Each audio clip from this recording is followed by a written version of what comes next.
Excellencies, ladies and gentlemen, dear colleagues and friends, I had hoped to join you in person today, but my schedule did not allow me to do so. The year 2022 has been defined by record-breaking heat waves, floods and droughts, which have wreaked havoc in many corners of the globe. This climate emergency, driven by fossil fuels, is plain to see in regions like the Horn of Africa, where climate change-induced drought is tipping millions of people into hunger and, yes, sadly, once again into famine.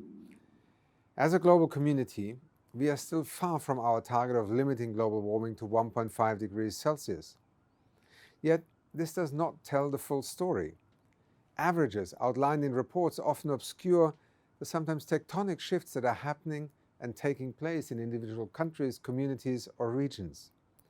From solar power and electric vehicles to grid-scale batteries and heat pumps, the world is crossing into a mass adoption moment for green technologies.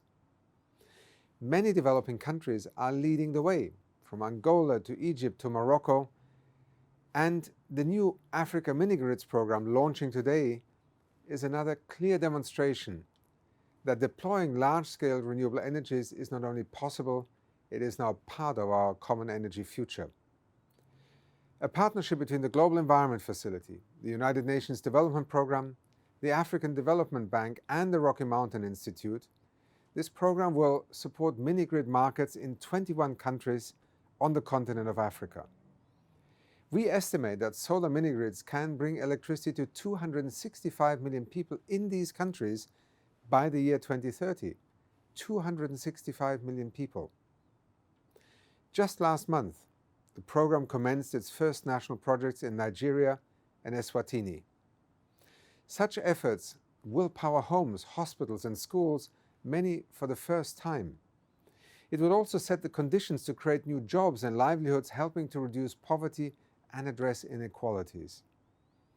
Notably, the Africa Minigrids program is a clear demonstration of developing countries asserting their sovereignty, taking more control over their development destiny, and addressing the need for access to electricity with a clean energy future pathway.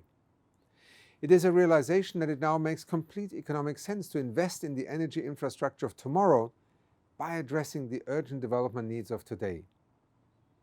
In UNDP, we are supporting countries to develop new policies and harness the technologies, expertise and finance they need to fully leverage the power of renewable energies to drive forward their national development strategies.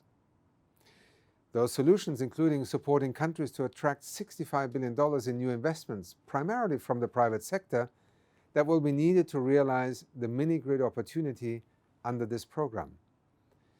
It also comes with a keen realization that we are not only allowing people to access new sources of electricity, in fact enabling them to do so, but also the opportunities that this brings. This is a vital co-investment in our ability as a global community to limit the steady march of climate change. In this respect, the Africa Minigrids program is founded upon a recognition that we want to complement existing clean energy initiatives, learn from them, and seek new partners to ensure that our efforts together have a multiplier effect.